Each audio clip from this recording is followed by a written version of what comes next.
Fala galera ligada no Palavra do Poder, estamos aqui mais uma vez trazendo conteúdo interessante para vocês. Hoje a gente vai falar sobre certas pessoas que distorcem a palavra do Senhor, a Bíblia. Mais ou menos assim, eu vou explicar. O cara, ele pega textos da Bíblia e contorce aquilo, formando algum argumento que defenda aquele pecado que ele não consegue se livrar. Ou seja, tá errado, né?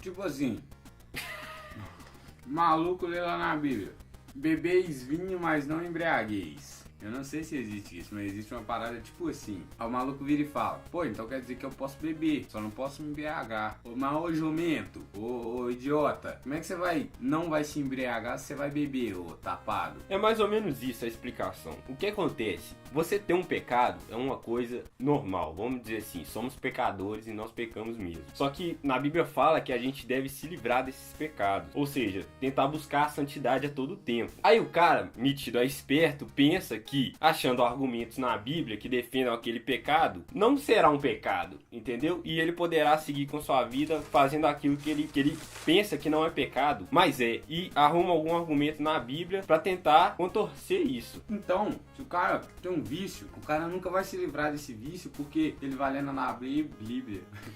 Ele vai ler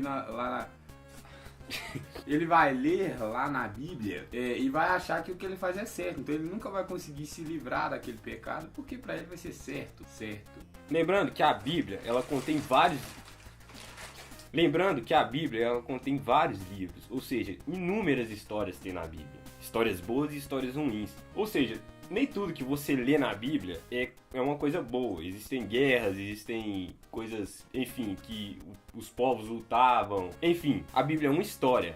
E uma história contém um lado bom e um lado ruim. Então se a pessoa chega lá, pega um trechinho de uma coisa, pega um trechinho da outra falando sobre tal coisa que ela está fazendo e tenta montar ali alguma coisa que seja convincente aquilo que ela está tentando pregar de forma errada, isso sim é um pecado maior ainda. Onde que fica Hebreus mesmo? Entre Gênesis e Apocalipse. Mais ou menos no meio ali. Por exemplo, aqui em Gênesis, no capítulo 19, versículo 5, fala a seguinte questão. Fala sobre dois anjos que Ló levou para a casa dele. Aí que fala: e chamaram por Ló e lhe disseram: onde estão os homens que à noitinha entraram em tua casa? Traze-nos fora a nós, para que abusemos dele. E abusemos...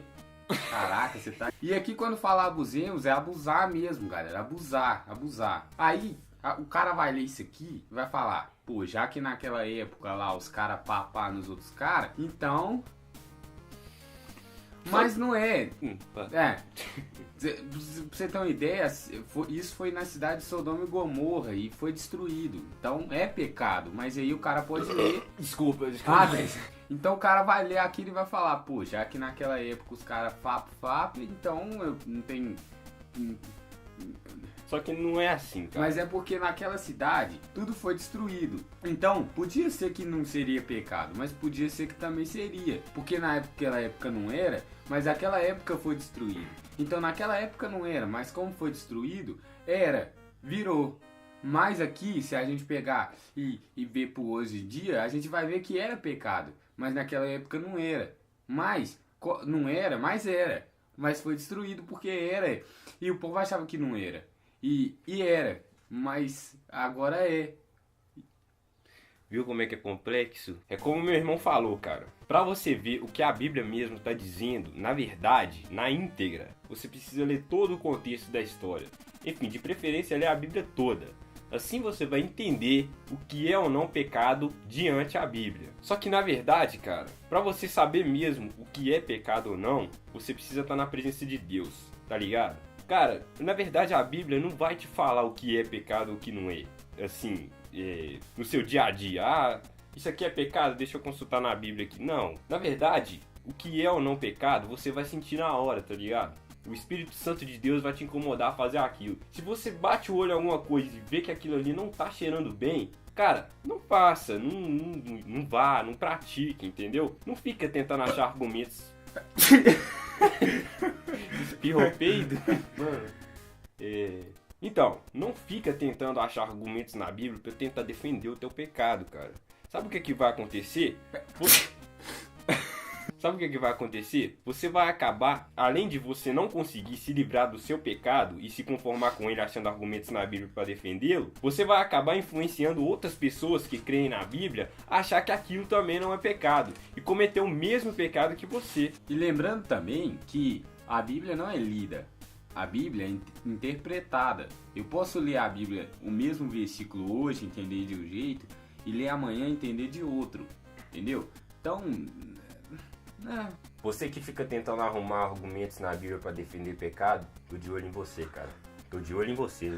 Então é isso, galera. Fechamos aqui o assunto. Era só uma mensagenzinha que a gente queria passar mesmo essa semana. E é nóis. Gostou do trabalho? Curtiu o conteúdo? Curte aí o vídeo, compartilha nas redes sociais. Curta aí nossa página no Facebook que tá bombando lá, a galera tá gostando. A gente posta coisa lá direto. Não, na verdade a gente não posta nada. Se inscreve aí no canal, vai dar uma ajuda monstra. Comenta aí qualquer coisa que você quiser, desde que não seja palavrão. E é isso aí, galera. Até a próxima. Antes de mais nada...